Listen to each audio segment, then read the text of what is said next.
Hello friends, my name is Vivek Chandra. Welcome to my YouTube channel success SSC classes. Polity के 2 lecture कर चुके थे जो कि टॉप 100 की सीरीज चल रही थी।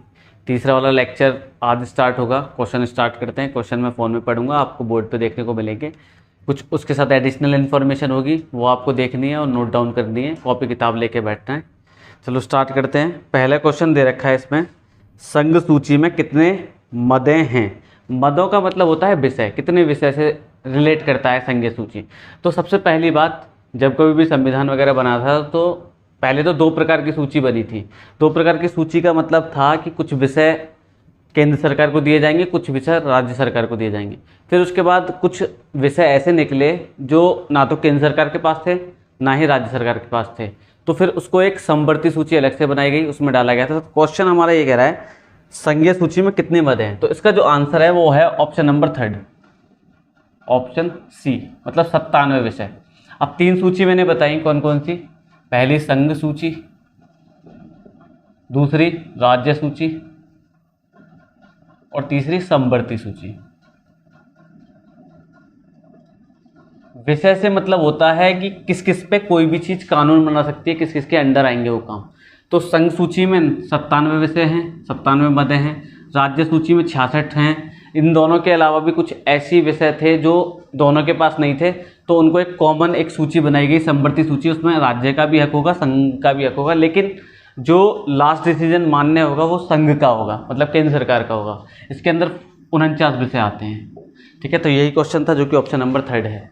नेक्स्ट क्वेश्चन पे चलते हैं। नेक्स्ट क्वेश्चन क्या कह रहा है, भारतीय संविधान में मूलभूत अधिकार किस संविधान से लिए गए हैं। मूलभूत अधिकार से मतलब मौलिक अधिकार से होता है। मौलिक अधिकार कहाँ से लिए गए हैं, तो मैं ऑप्शन लिख देता हूँ। पहला ऑप्शन है अमेरिका, दूसरा ऑप्शन है यूके, थर्ड ऑप्शन है सोवियत संघ, जिसको रसिया भी बोल देते हैं। पहले ये सोवियत संघ था, फिर इससे अलग होने के बाद कुछ देश अलग हो गए थे। तो ये 4 ऑप्शन है। तो मौलिक अधिकार को कहाँ से लिए गए, तो सबसे पहली बात जो हमारा आंसर है, मौलिक अधिकार को कहाँ से लिए गया, अमेरिका से। मूल अधिकार बोल दो चाहे मौलिक अधिकार बोल दो, एक ही बात है। ये कितने हैं, अभी प्रेजेंट में 6 हैं। स्टार्टिंग में जब ये थे तो स्टार्टिंग में ये कितने थे, 7 थे। अभी जो प्रेजेंट में हैं वो कितने हैं, 6। हमें अमेरिका से लिए गया है और कहाँ से कहाँ तक आते हैं, आर्टिकल 12 से 35 तक आते हैं। ये जो एक मौलिक अधिकार था, जो संपत्ति का अधिकार था, संपत्ति का अधिकार, जो कि 19(1)(f) के तहत आता था, उसको हटा दिया गया। कब हटाया गया था, जब अमेंडमेंट हुआ था 44वां 1978 में, उसके तहत इसको हटा दिया गया था। और आर्टिकल 300 में इसको एक कानूनी अधिकार बना दिया।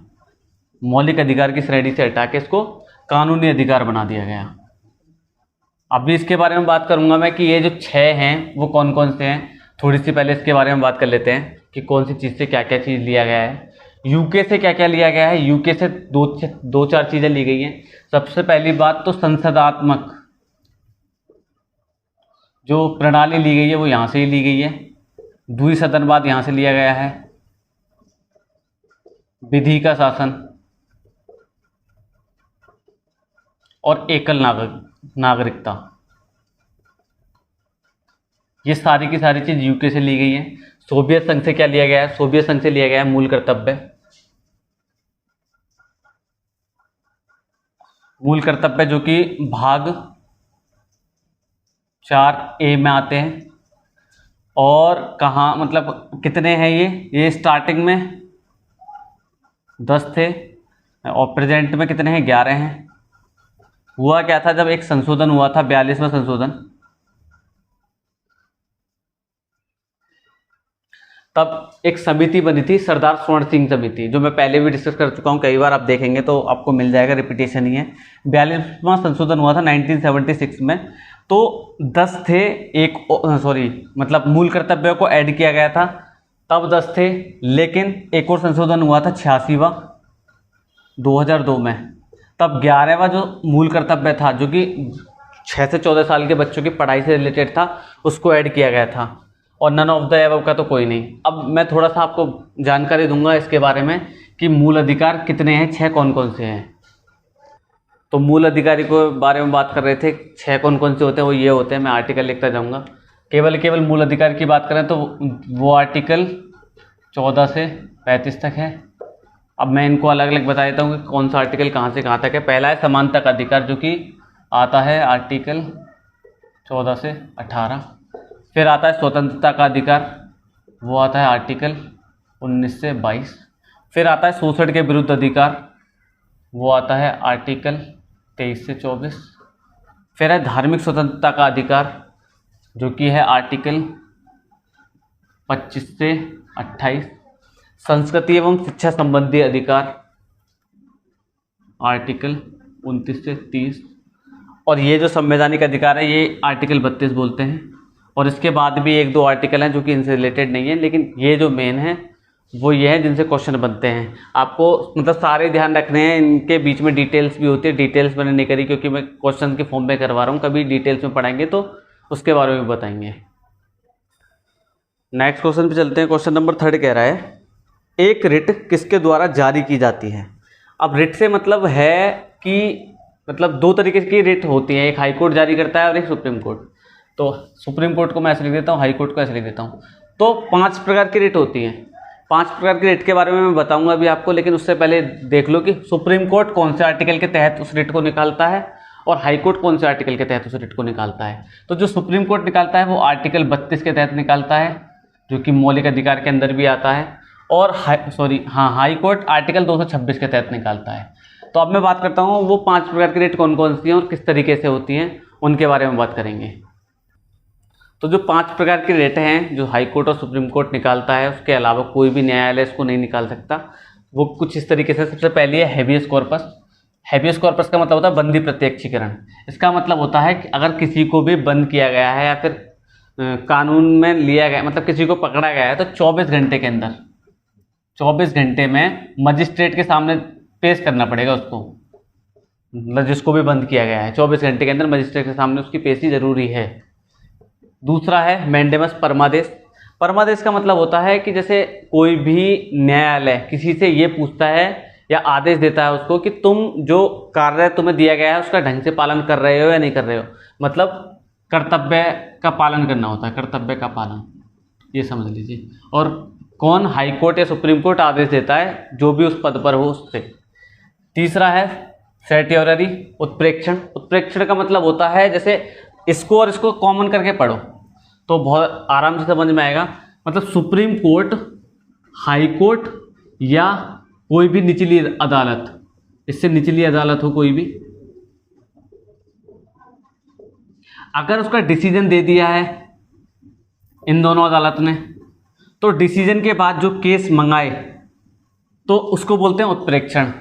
और डिसीजन जब हो जाए तो बोलते हैं उत्प्रेक्षण। और डिसीजन ना दिया हो, डिसीजन से पहले ही उस केस को अपने पास मंगा ले, तो उसको बोलते हैं प्रोहिबिशन, निषेध। 5वें पे आते हैं क्यू वारंटो। क्यू वारंटो का मतलब होता है कि कोई भी इंसान वगैरह या फिर जो हाई कोर्ट वगैरह है, अगर ये वाली रिट डाली जाती है तो जिस पद पर है कोई इंसान उसके बारे में पूछ सकता है कि आप इस पद पर किस वजह से हो या फिर क्या तुम्हारा काम है, काम के बारे में पूछ सकता है। नेक्स्ट क्वेश्चन पे चलते हैं। नेक्स्ट क्वेश्चन कह रहा है, भारतीय संविधान के किस अनुच्छेद को डॉक्टर भीमराव अंबेडकर ने भारतीय संविधान का हृदय और आत्मा कहा है। तो उसमें 4 ऑप्शन है। आर्टिकल, पहले मैं 4 ऑप्शन लिखता हूँ। आर्टिकल 356, सेकंड है आर्टिकल 32, थर्ड है आर्टिकल 14 और एक है आर्टिकल 19। तो सब इसका जो आंसर है वो है आर्टिकल 32। और आर्टिकल 32 के अलावा ये जो दे रखे हैं इनके बारे में बात कर लेंगे। ये आपातकाल से रिलेटेड है। आर्टिकल 14 समता और समानता से रिलेटेड है। आर्टिकल 19 स्वतंत्रता से रिलेटेड है। और आर्टिकल 32 को डॉक्टर भीमराव अम्बेडकर ने हृदय और आत्मा कहा था, इसी वाले को। तो इसका आंसर कौन सा है? सेकंड वाला। नेक्स्ट क्वेश्चन पे चलते हैं। नेक्स्ट क्वेश्चन कह रहा है, भारतीय संविधान में अल्पसंख्यकों को मान्यता किस आधार पर दी गई है। तो 4 ऑप्शन है। 4 ऑप्शन में पहला ऑप्शन है धर्म के आधार पर, दूसरा जाति के आधार पर, तीसरा है कुल जनसंख्या के साथ उस वर्ग की जनसंख्या का अनुपात, और चौथा है रंग। तो जब कभी भी किसी भी अल्पसंख्यक को काउंट किया गया है तो वो हमेशा धर्म के आधार पर काउंट किया जाता है। जैसे कोई भी मुस्लिम समुदाय के लोग हैं तो उनको, उनका धर्म मुस्लिम है इसलिए वैसे उनको माइनॉरिटी में बोला जाता है। जैसे ईसाई धर्म है और भी क्रिश्चियन धर्म है, जो भी धर्म है उनकी जो माइनॉरिटी बोला गया है उन्हें धर्म के आधार पर बोला गया है। नेक्स्ट क्वेश्चन पे चलते हैं। नेक्स्ट क्वेश्चन है नागरिकों और विदेशियों दोनों को प्राप्त है। तो ये क्वेश्चन है, इसके 4 ऑप्शन है। मैं 4 ऑप्शन को लिख लेता हूँ, आप वहाँ पे भी पढ़ पा रहे होंगे, जब तक मैं नहीं लिखूंगा तो एक्सप्लेन नहीं कर सकता। पहला है राजनीतिक अधिकार,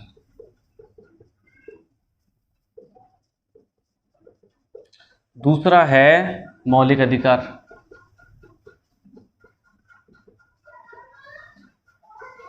तीसरा है सिविल अधिकार,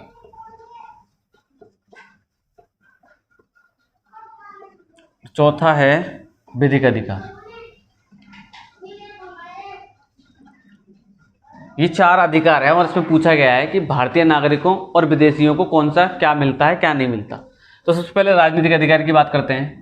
तो यहाँ पे जो भी भारतीय लोग हैं या फिर भारतीय मूल के लोग हैं वो कोई भी चुनाव वगैरह लड़ सकते हैं, वो उनको मतलब ये वाला अधिकार है।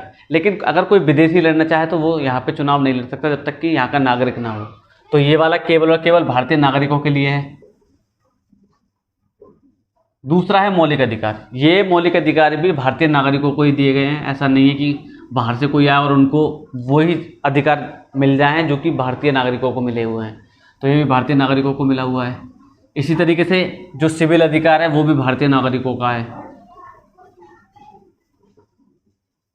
विधिक अधिकार, विधिक अधिकार का मतलब एक दूसरा नाम कानूनी अधिकार भी होता है। ये दोनों को मिला हुआ है, भारतीय भी और विदेशी जो भी हैं उनको भी मिला हुआ है। कैसे? जैसे अगर मान लो कोई विदेशी आता है और उसके साथ कोई छेड़खानी वगैरह हुई है तो वो किसी भी थाने में जाके मतलब किसी भी उसके खिलाफ कार्रवाई वगैरह कर सकता है। ये अधिकार उसके पास है। तो इसका आंसर कौन सा हो जाएगा? ऑप्शन नंबर 4, मतलब विधिक अधिकार। नेक्स्ट क्वेश्चन पे चलते हैं। नेक्स्ट क्वेश्चन है भारत के संविधान में शामिल राज्य नीति के निर्देशक सिद्धांतों की अवधारणा किसके संविधान से ली गई है? तो 4 ऑप्शन में पहला बात करता हूं। सबसे पहला ऑप्शन है ऑस्ट्रेलिया, बी ऑप्शन है यूएसए, सी ऑप्शन है कनाडा और चौथा ऑप्शन है मतलब डी आयरलैंड। तो ये 4 हैं, मैं चारों के बारे में बात कर लेता हूँ। लेकिन जो राज्य के नीति निर्देशक तत्व हैं वो आयरलैंड से लिए गए हैं। आर्टिकल 36 से 51 के बीच में आते हैं, भाग 4 पे आते हैं। ठीक है, अब इसके बारे में बात कर लें। ऑस्ट्रेलिया से क्या लिया गया? ऑस्ट्रेलिया से लिया गया है एक तो प्रस्तावना की भाषा और एक समवर्ती सूची। यूएसए से क्या लिया गया है? अभी मैंने डिस्कस कर रहा था बहुत डीप में, क्या था? मूल अधिकार। और कनाडा से क्या लिया गया? कनाडा से लिया गया संघीय व्यवस्था। और आयरलैंड का मैंने बता ही दिया, तो इसका आंसर कौन सा हो जाएगा? चौथा। एक बात और ध्यान रखनी है कि ये जो होते हैं राज्य के नीति निर्देशक तत्व किसी भी राज्य को कल्याणकारी राज्य बनाने के लिए प्रेरित करते हैं और राज्य को मतलब नागरिकों के लिए और बेहतर बनाने की कोशिश करते हैं। और ये कोई वो नहीं होते कि कोई भी जो नागरिक है इनको अप्लाई करवा सकता है। ये गवर्नमेंट के हाथ में होता है। गवर्नमेंट चाहे तो अप्लाई करे, ना चाहे तो ना करे। नेक्स्ट क्वेश्चन कह रहा है भाई, ग्राम राज्य के माध्यम से राम राज्य के बारे में किसने कहा था? मतलब ग्राम राज्य को बोलते हुए राम राज्य के बारे में। तो 4 ऑप्शन है इसमें। पहला महात्मा गांधी, दूसरा विनोबा भावे, तीसरा जयप्रकाश नारायण और चौथा है जवाहरलाल नेहरू। तो जो इसका आंसर है वो है महात्मा गांधी। अब इसमें कुछ भी एडिशनल इन्फॉर्मेशन नहीं है, तो इसी वजह से इसका सिंपल सा आंसर का महात्मा गांधी, जो कि आपको याद रखना है। नेक्स्ट क्वेश्चन पे चलते हैं। नेक्स्ट क्वेश्चन कह रहा है भारत के संविधान का कौन सा अनुच्छेद भारत को कल्याणकारी राज्य घोषित करने से संबंधित है? तो 4 ऑप्शन है, मैं 4 ऑप्शन लिख लेता हूँ, फिर उसके बारे में बताना भी है थोड़ा सा। पहला है आर्टिकल 99, दूसरा है आर्टिकल 39, तीसरा है आर्टिकल 59 और चौथा है आर्टिकल 69। अगर आपको आंसर नहीं भी पता हो, थोड़ी बहुत नॉलेज हो राज्य के नीति निर्देशक तत्व की, जो कि 36 से 51 तक थे, तो उसको देखते हुए भी तुम इसका आंसर निकाल सकते थे, जो कि 36 से 51 के बीच में एक ही आर्टिकल आ रहा है 39, तो यही आंसर होने वाला है। लेकिन बाकी के जो आर्टिकल दे रखे हैं उनके बारे में बात करते हैं, 99, 59 और 69 की। आर्टिकल 99 की बात करता हूँ। आर्टिकल 99 में बोला गया है जो भी संसद है, संसद के 2 सदन हैं, लोकसभा और राज्यसभा, इसके जो भी सांसद होंगे जो शपथ लेंगे राष्ट्रपति के तहत, वो आर्टिकल 99 के तहत लेते हैं, पहला ऑप्शन। दूसरा ऑप्शन है आर्टिकल 59। आर्टिकल 59 में बोला गया है कि एक तो संसद के सदन दोनों, लोकसभा और राज्यसभा, और किसी भी विधानमंडल के कोई भी सदन हो, उसमें राष्ट्रपति एक कोई भी सदस्य के रूप में कार्य नहीं करेगा। राष्ट्रपति संसद का हिस्सा है लेकिन संसद के किसी भी सदन का मेंबर नहीं है, बस ये ध्यान रखना है 59 के तहत। आर्टिकल 60 में बोला गया है कि जो जितने भी उपराष्ट्रपति आए थे पहले से लेकर अब तक, वो आर्टिकल मतलब राष्ट्रपति के तहत या फिर उसके द्वारा कोई भी नियुक्त किया गया हो, उसके समक्ष शपथ लेंगे। ये भी शपथ से रिलेटेड है, ये भी शपथ से रिलेटेड था, और ये मैं बता ही चुका हूँ। और इसका जो सवाल का आंसर है, तो क्वेश्चन का आंसर है वो आर्टिकल है 39। नेक्स्ट क्वेश्चन है, नेक्स्ट क्वेश्चन कह रहा है यदि सरकार द्वारा राज्य के नीति निर्देशक सिद्धांतों को लागू नहीं किया जाता है तो नागरिक निम्नलिखित में से किसके पास जा सकता है। देखो 4 ऑप्शन है और 4 ऑप्शन में से कोई भी काम का नहीं है, बस मैं बता देता हूँ, थोड़ा सा समझ लीजिए इसके बारे में। पहला ऑप्शन है उच्च न्यायालय, दूसरा है उच्चतम न्यायालय, तीसरा है राष्ट्रीय मानवाधिकार आयोग, और चौथा है इनमें से कोई नहीं। तो जो चौथा वाला ऑप्शन है, नन ऑफ दीज या इनमें से कोई नहीं, वो सही होगा। किस तरीके से, ये राज्य के जो नीति निर्देशक तत्व हैं आर्टिकल 36 से 51 के तहत आते हैं, वो केवल राज्य सरकार के हाथ में होते हैं अप्लाई करना और ना करना। उनको अप्लाई करने के लिए कोई भी नागरिक ना तो कोई भी न्यायालय में जा सकता है, ना ही न्यायालय में कोई अपील कर सकता है कि इनको अप्लाई करवाइए। तो इसका आंसर कौन सा हो जाएगा, नन ऑफ दीज। तो आज की वीडियो में ये 10 क्वेश्चन लिए थे। अगर आपको ये 10 क्वेश्चन पसंद आए हैं और आपको थोड़ी बहुत भी मदद मिली है इन क्वेश्चन से, तो लोगों तक शेयर कीजिए।